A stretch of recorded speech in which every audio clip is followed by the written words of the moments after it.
Hello, welcome back to Intelligent Design. I'm your host, Dan Felder, and today we are going to be looking at the iconic Pokemon Red version. Oh, how I love this game. This game is incredibly well designed, so well put together, but also has a lot of interesting flaws. It was such an ambitious game back in the day. So big, it felt like a giant world you could explore and dive into, big enough to make people, often including me, buy multiple versions. And it was so hard to explain to our parents at the time, saying that, no, I need both, I need both. It's like, are they different games? Like, they're called like the same, does the color really matter? And it's like, yes, there's whole different Pokemon, and you would like try to trade between them. It was so exciting a journey. There's so many interesting things going on. It felt like an entire world. The systems are so well done, but interestingly, the game is very flawed. There's a lot of brilliance in it, incredible brilliance, and a lot of core flaws, glitches, usability issues that it's fantastic to see what they did brilliantly and what they could have improved on. Because, hey, this was the first one. And then later, over the course of the generations, they would hone and refine things. Now, I am playing with this on an online system. So I'm going to have to mouse over things. You'll see like things popping up a little bit, like right now. There we go. And we're just going to jump forward. You're going to ignore that. Pay no attention to the man behind the curtain. And we are going to jump straight into the game. Looks like I think I need to click here. And there we go. All right. So we are going to start a new game. Now let's talk about this. Immediately, we are being told something by a professor, someone who's going to be our mentor going forward. So, hello there, welcome to the world of Pokemon. I want you to pay attention to just how efficiently they deliver the core premise of what Pokemon is. My name is Oak. People call me the Pokemon Professor. All right. Very simple, tells them who we are. This world is inhabited by creatures called Pokemon. Now, you will almost never see something that lovingly drawn in the actual game, so this is going to be a bit of usability in a second. It's very unusual to me that they chose a random Nidorino for this Pokemon. It clearly is something that looks like an animal, but I'm very surprised they didn't go with something like Charmander. So that's surprising to me. It's not clear what this is. For some people, Pokemon are pets. Others use them for fights. But it does look like a fighting creature, which is cool. That this thing looks like it can fight somebody. Where if it was something like Charmander or Squirtle, it might look too cute. It might look too collectible. So this thing has a horn on it at least, and sort of ridged ears. It looks dangerous, so that you can imagine it actually being a fighting animal. So that's useful. But I'm still surprised they chose the sort of abstract animal for it. I rather would have seen something that looked like it could fight, but maybe more like Charmeleon or Wartortle. All right, he studies Pokemon as a profession. First, what is your name? Now look, we are being drawn here. We will never appear this way in the actual game, except, during maybe a Hall of Fame screen, which at the very end, or maybe during certain stat screens and so on. But in the actual game, we don't look like this. And the fact that they're showing us this, and this is who we are, is very important, as we will see in a second. All right, we're going to go with red, because classic. We are red, he is blue. Ash is not the real name of this character. All right, this is my grandson. He's been your rival since you were a baby. What is his name again? All right, now this is something that Pokemon likes to do. They like to let you name people, but it was not a very good idea. It created so many jokes, so much hilarity, but maybe that ended up being a good thing, because certainly Pokemon's story does not matter very much. Now, normally you want players to name things when they're not supposed to feel like real characters necessarily, or if the identity of the character doesn't matter very much. But this one is presented as a pretty clear thing. So choosing one of three things might be okay, but even so, why does this grandfather not know his own guy's name? Now later we're going to get a chance to name our own Pokemon, which is great because it increases our sense of ownership and fondness. But naming your own rival is just very strange. All right, a world of dreams and adventures with Pokemon awaits. Let's go. See that? Did you see that? So what happened was we were shown on the screen as this is who you are. You're a person. You are drawn. You're not in sprite art. And then we are shrunk into this sprite. That helps convey to the person who's playing this game that you are this character. It could so easily have just started you in the center of the screen as a sprite, expecting the player to know that and press a button and realize they can control this character. But by adding that little bit of extra animation, they help reference that what you're seeing here is representative of this larger thing and connects you to the sprite more cleanly. So elegant, so nice. And now, notice that I'm not standing in the center of the room looking at the camera, as is very common for these types of games. No, I'm standing facing this. What happens if I press A? Red is playing the SNES. Okay, it's time to go.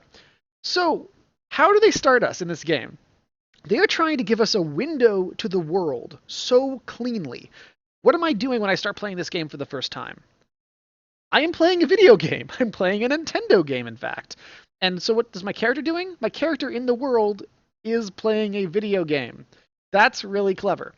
All right, now I'm going to go over here and try clicking on things. Not much is working, but this was a digital thing, so maybe the fact that I'm already clicking on a digital thing means I can click on this thing.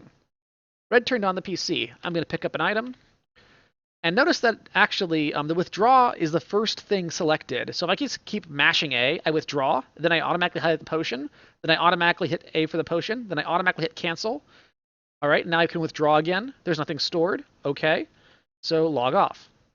So what's nice is that the way those menus are structured, their menu structure is something I'm going to critique a little bit later, but right now the way the menu is structured shows how this makes sure that players go through this kind of complex system but get the cool thing. And Pokemon is something that is very much about giving players as much freedom as possible.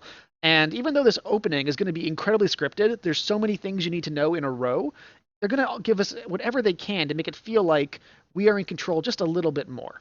Now, by the way, sorry about the black borders around this thing. I do not know how to use this video editing software, and I have not had time to learn yet. Our game Faeria is launching very soon. But I wanted to record this video. All right, so where do I go next? Well, everything's clearly saying, let's go. A journey's about to unfold. We got to leave this room. Well, that looks like stairs. I will walk into this tile. Okay, the moment I step into the tile, it teleports me down the stairs. Okay, so walking into a tile takes me downstairs. All right, going around here. Let's see what's on TV. There's a movie on TV. 4 boys are walking on railroad tracks. I better go too. So everything is trying to give us an information that it's time to go, it's time to go, it's time to leave. Nintendo is giving us lots of random buttons to press, lots of random things to find, but they're trying as hard as they can to give us information with all of these things. Crammed full of Pokemon books. Crammed full of Pokemon books. Okay. Pokemon is important. Mom, right. Boys all leave home someday. It said so on TV. Professor Oak next door is looking for you. So they're trying to give us direction. Leave home. Get out of the house. Time to go. Time to start your adventure. Leave. So they're trying to give you as much information as possible about what to do, but without being too explicit about it so that you still feel like you're exploring. And now we reach this part of the game where when I first played it, and I was like 6 years old, I was stuck for, I think, like 15 or 20 minutes here. I was stuck in this room and I could not leave. I could not figure out how to leave. I remember this very, very clearly, being incredibly frustrated about this game. Incredibly frustrated. Clicking in buttons there and just not being able to get out. I was in the trip on a road to Canada. It was like an 8-hour drive. I had just started. I was ready to play this new game, and I was stuck in this room and couldn't go anywhere. My parents are in the front seat. They can't help me figure it out. I am so frustrated. Here's why.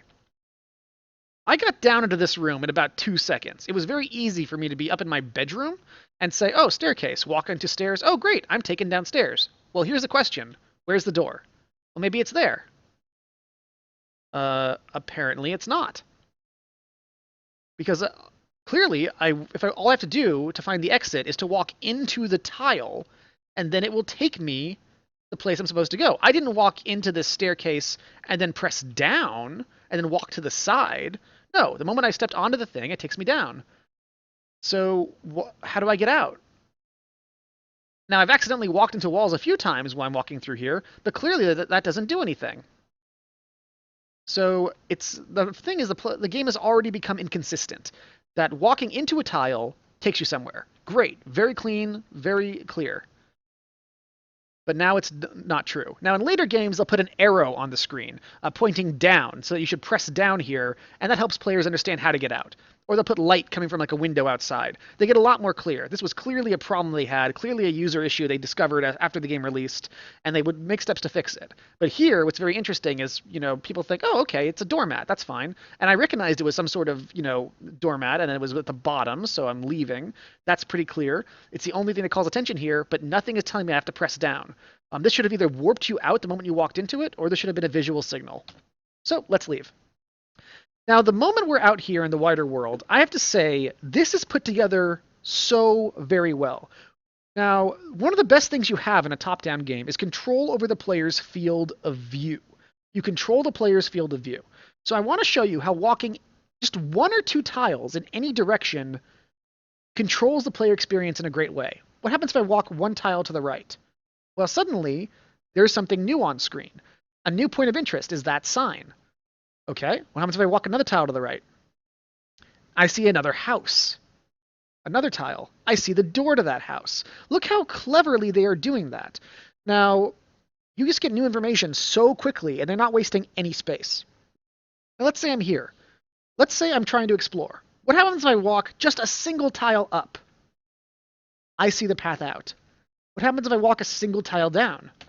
I see the door. What happens if I walk another tile? I see the path to the door.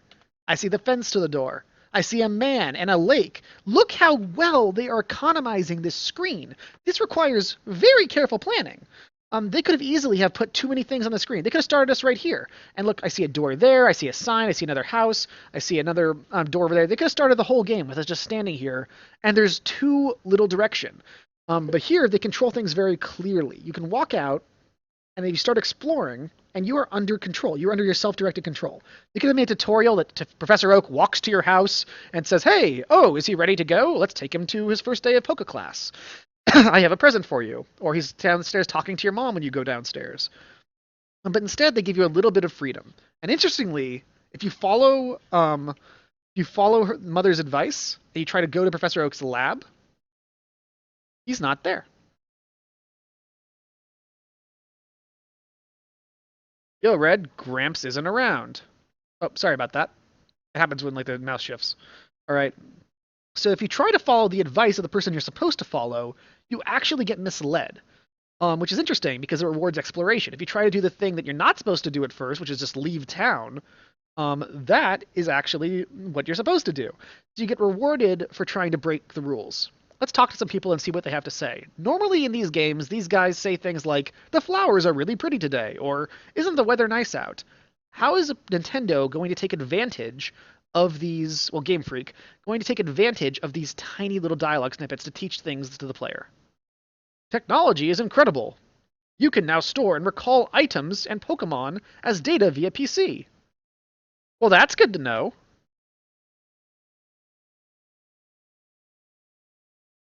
I'm raising Pokemon too. When they get strong, they can protect me. Well, that's good to know. All right, let's leave. Hey, wait, don't go out. All right, Oak. It's unsafe. Wild Pokemon live in tall grass. That's my Professor Oak voice. Deal with it. You need your own Pokemon for your protection. Well, that's great. That's good to know. Again, they've actually worked in the motivation of this whole thing, like, into something of the gameplay. So they've just taught us, instead of saying, here, let's get Pokemon. This will protect you. Go into tall grass. They've said, oh my god, there are Pokemon in tall grass. It's not safe. Pokemon will protect you from other Pokemon. You need Pokemon. I know. Here, come with me.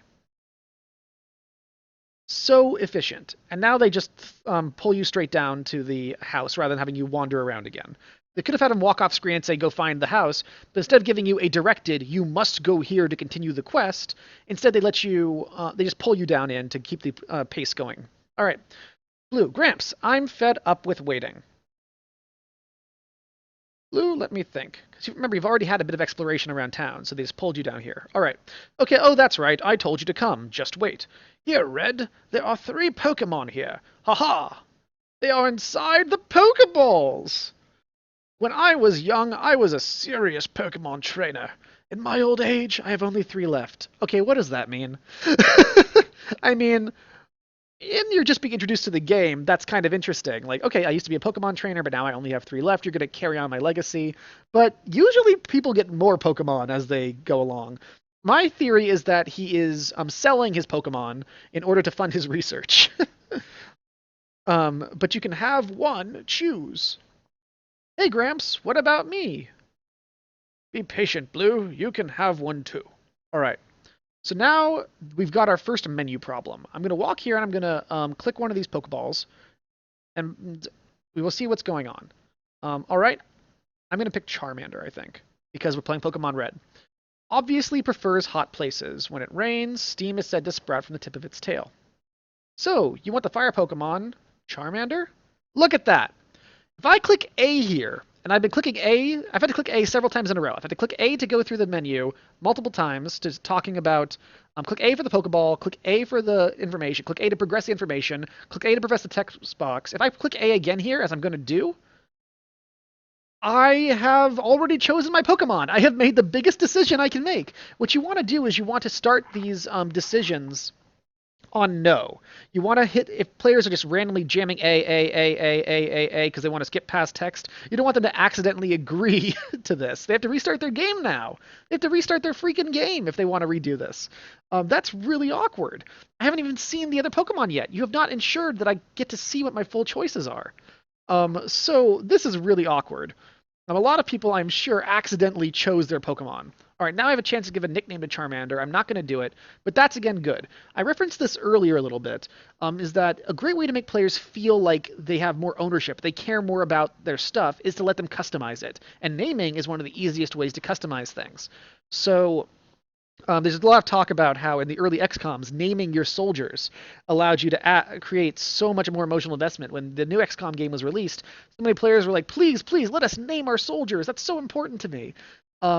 And that's really true. And there's jokes that, like, if a kid's taken to a restaurant by his parents and the guy's about to order a lobster, and the kid will often go, like, they'll name the lobsters. So they're like, are you going to eat Jerry? You're going to eat Samantha? And now I can't eat them because they're named. People always say, don't name the animals before you kill them. It makes them feel like people. It makes you care about them more. So letting you nickname your Pokemon is a little feature that often, a developer would say, do we really need to do that? We're behind schedule. We need to get this to the launch. Is it that important to nickname them? Our naming team spent so long on all these names. Charmander is a great name. It's like, it's like, a salamander, but it's Char. Because it's fire. That's a great name. Actually, a lot of the initial Pokemon's names are just amazingly well done. I know that Business College, they were shown a lot of. It was used as an example of fantastically well done branding because it was names that sounded good and explained what things were. All right. Well, the thing is, you should say yes. It is actually extremely important because it massively can increase players' emotional investment. If they choose not to go with the nicknaming, like I'm not going to go with, okay. But for some players to actually do it, it really increases the sense of personalization, that my Pokemon are different than your Pokemon, and the names help indicate that, as do the systems. The game randomly generates the stats from my Charmander based on some interesting algorithms. Now, my Charmander can be really bad. My Charmander can be really good. My Charmander might have great stats. My Charmander might have terrible stats or be good at different things than your Charmander. Speedrunners, when they play this game, often, are terrified to get a Pokemon with the wrong stats, and they will restart the game repeatedly to try to get a Pokemon with better stats so they can actually run through the speed run. So not great for speedrunning, but really good for making my Charmander feel different than your Charmander. My level 28 Charmander is going to be different than your level 28 Charmander. And, building those algorithms is kind of unusual.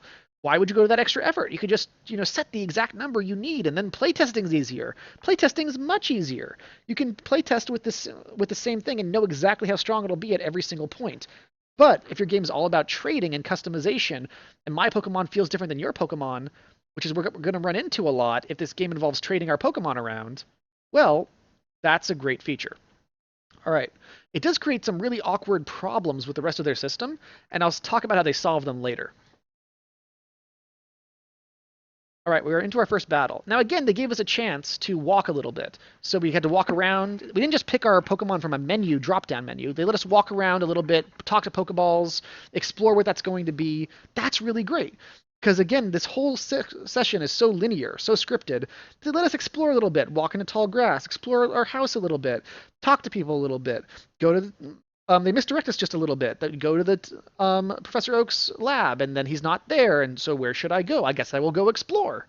Which teaches us right at the beginning that we're going to need to explore ways to find our way to progress. We're going to need to explore to progress. We should not always expect someone to tell us exactly what to do. All right, now we're going to get into the interesting system. There's too much on this menu. Look, let's say I hit Pokemon. All right, Charmander.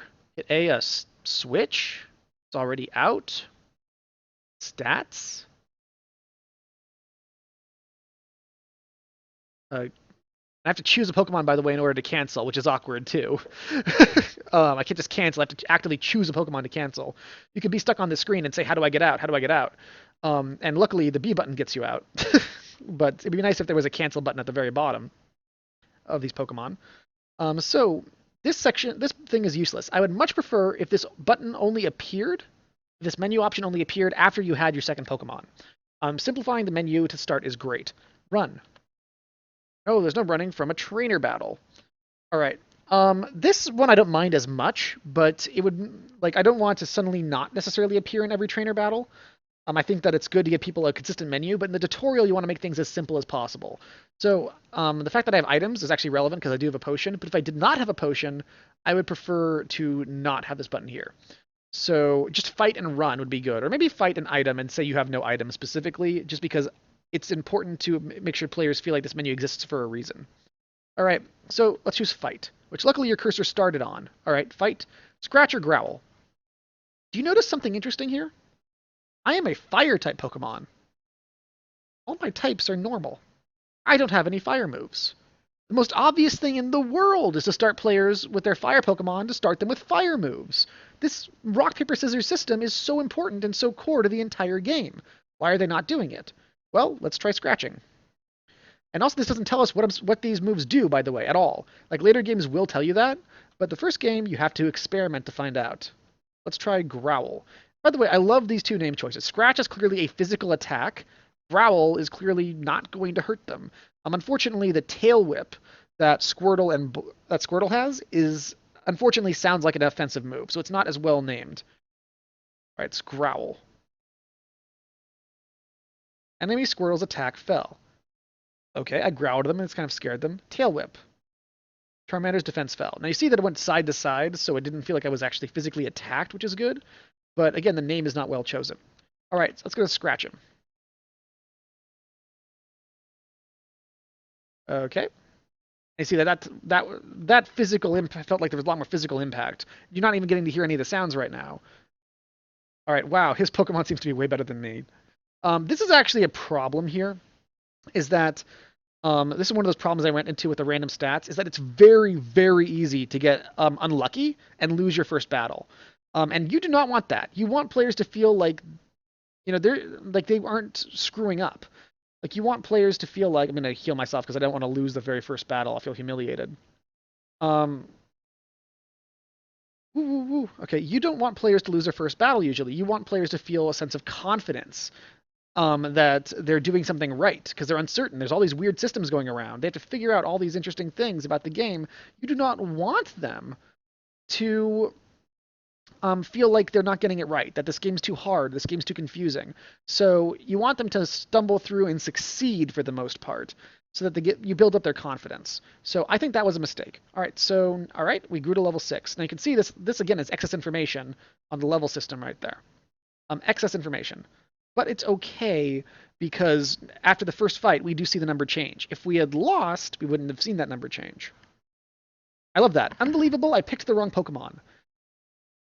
Players probably felt a little anxious about trying to choose between these 3 Pokemon. That is difficult. And also, at least they gave you some information of the energetic fire Pokemon, like the tough turtle Pokemon. I actually don't remember what they say about Squirtle. But they give you a sense of personality and elemental affinity with your first Pokemon choice, which is very interesting. They could have easily have given you a sense, just given you one default starter Pokemon, and then let you customize from there, which frankly makes a lot of sense. But since they're giving you this option early on, because the game was all about trading, that there's all these choices, that your Pokemon is going to be different than my Pokemon, We need to play the game 3 times or trade with 3 people to actually get all the starters. They want to give that sense of your first Pokemon is different than your Pokemon right at the beginning in both stats and type. So we're feeling anxious about this choice. We were asked to choose something that's clearly an important choice that we don't really have any context for. We don't really know what makes a Pokemon better or worse. So now when you win, the guy says, unbelievable, I picked the wrong Pokemon, implying that his choice was worse than yours, that your choice was correct. So you feel better about your choice, provided you win. Again, they should have made it much harder to lose that fight. Okay, I'll make my Pokemon fight to toughen it up. Smell you later. By the way, I want to point out. By the way, okay, I'll make my Pokemon fight to toughen it up. Information, right at there. Make your Pokemon fight to make it stronger. Now, I also want to talk briefly about the fact that it's not because I screwed up that fight that it was so difficult. It's because the fight itself is very difficult. Like speedrunners often talk about that it is dangerous that you can lose that fight. And obviously they're doing it right. They're speedrunners. Okay, Mom, Red, you should take a quick rest. I'm going to heal up this way. Nobody finds this on their first way through usually, but I know about it. I just wanted to save some time. Oh, good. You and your Pokemon are looking great. Take care now. Again, they give you important information. She says rest instead of, all right, take care now. Most designers would say, oh, as little text as possible is better. As little text as possible is better. So they'll have her say, you know, would you like some rest? And then you heal, and then it says take care now. But instead, what they did was you and your Pokemon are looking great, which implies that the rest helped your Pokemon. All right, now we're going to walk into the tall grass. Ooh, scary. All right, we're going to encounter our first Pokemon here. Rattata appeared. Oh, just love this naming. Love it so much. It's a rat.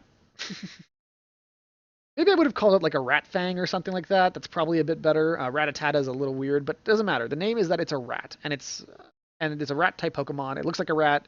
Good. More tail whips. It fails. Scratch. And right away, they give us as little as possible to work with.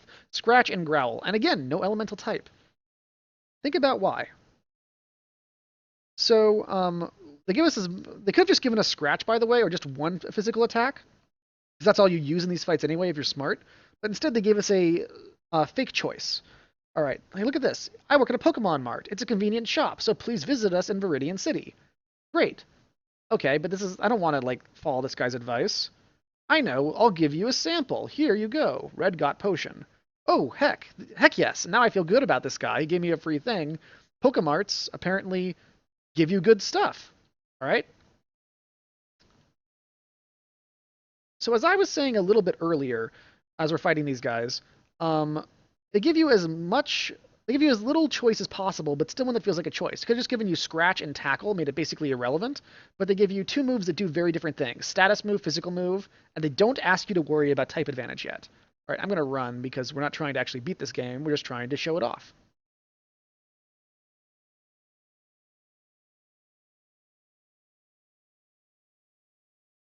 Danger in the tall grass. All right, now we have a Pidgey, different type of Pokemon. This is entirely random.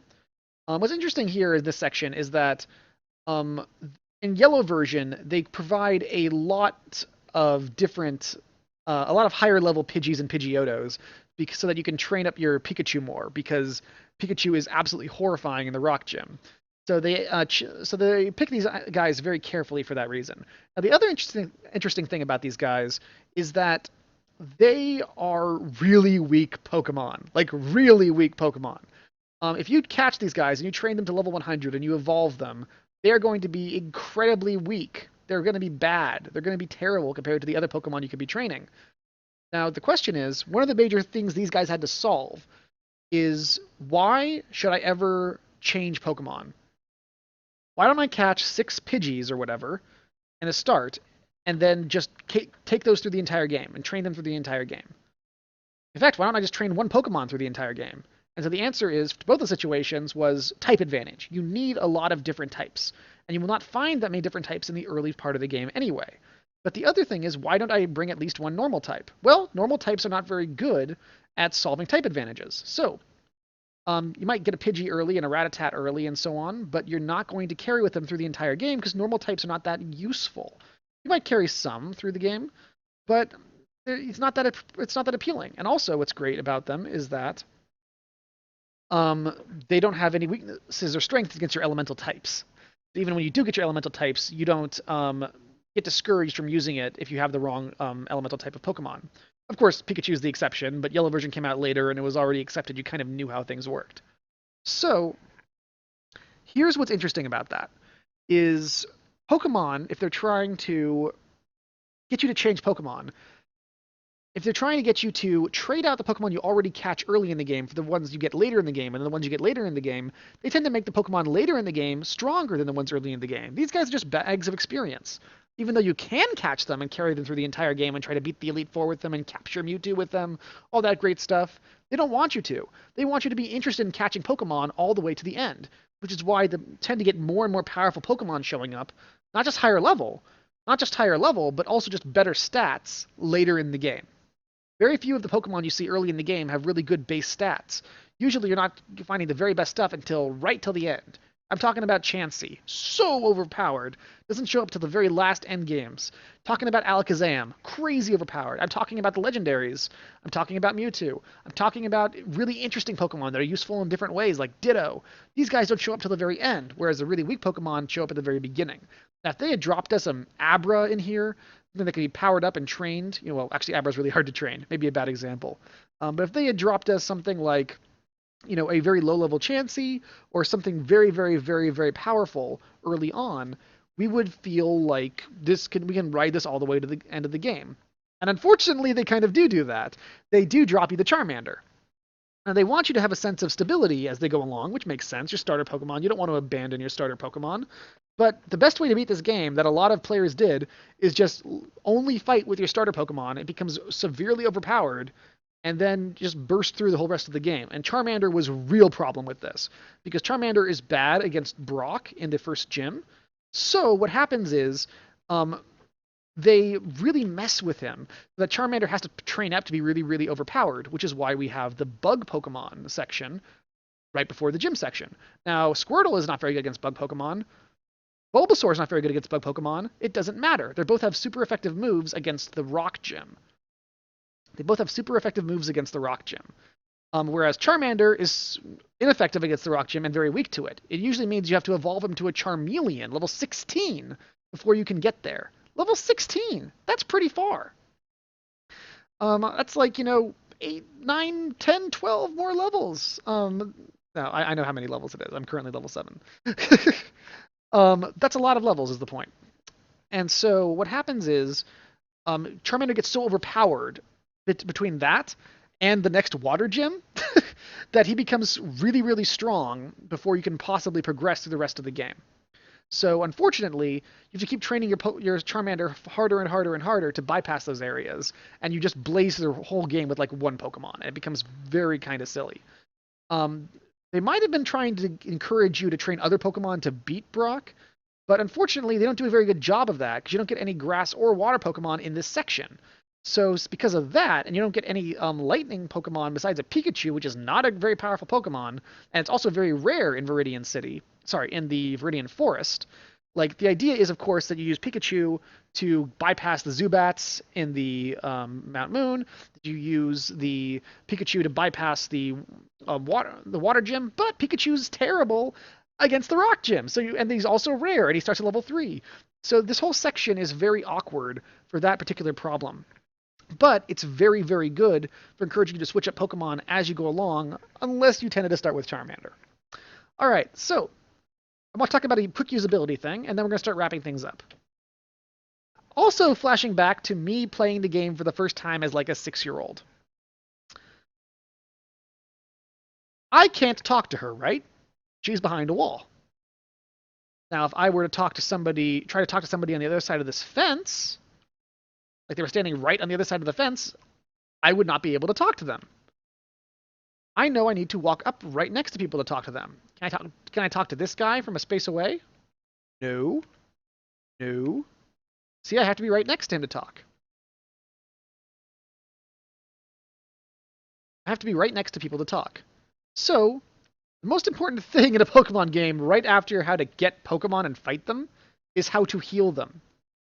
You talk to her to heal your Pokemon. For quite a while playing this game for the first time, I didn't know you could do this. I thought that you had to get potions to heal Pokemon, because I had gotten a potion by exploring the thing, I had gotten a potion by talking to the guy, I found a potion in the bush. I thought you had to use potions and buy potions from Pokemarts in order to heal your Pokemon, that it was a limited healing resource, and when you died, you started back in Pallet Town. I didn't know what a checkpoint was. There are no clear checkpoints. There's no clear indication that Poke Centers are checkpoints. For hours and hours, I just kept grinding through these opening sections, trying to avoid fights whenever possible, and going out of my mind. So, as if to make things even more confusing, let's walk in here. See? She's not behind a counter. If I could talk to people behind counters, why isn't she behind a counter? And also, there's doors. You see those doors? Maybe I'm going to go back there in order to talk to her. Maybe I have to go back behind there somehow to talk to her. I don't know. I certainly can't get to her. And, like, that's not very clear. And are these things just a little counter that we're clearly taller and able to talk over? Well, probably not, because she's standing right between them, and they seem to be basically as tall as her. So you can see how bad this signposting is. It's very, very not helpful. So for a long time, I was just grinding through like this was a roguelike. All right, so what happens here is we go there, we go to the Pokemon Mart, we get a Pokeball, we're taken back to Professor Oak, we're given the Pokedexes, but that is the core of how this game works.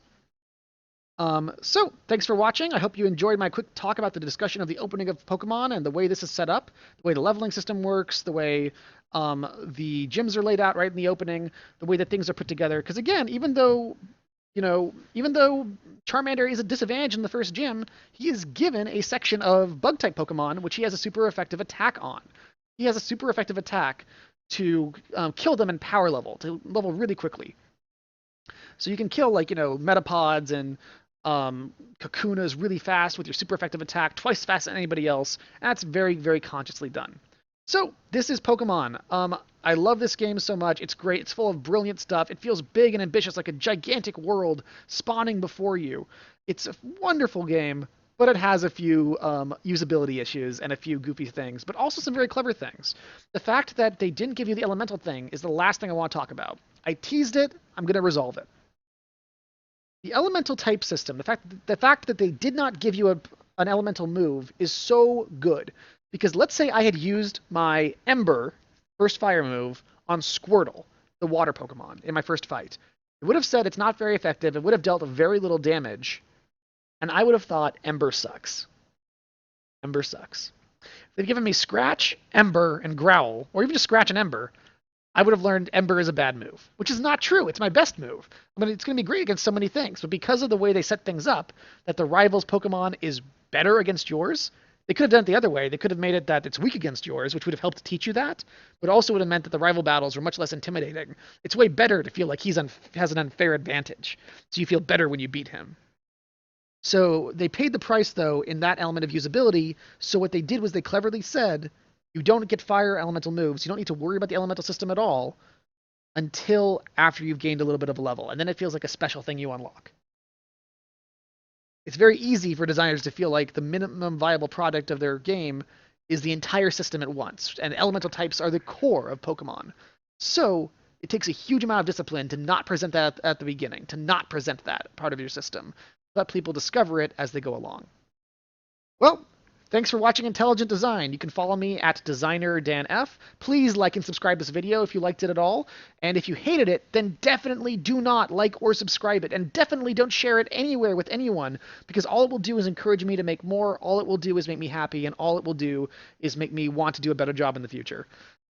Because if people like stuff, I really feel like I want to put more effort into making a good version of it. So, thanks very much, and I will see you next time. Bye, guys.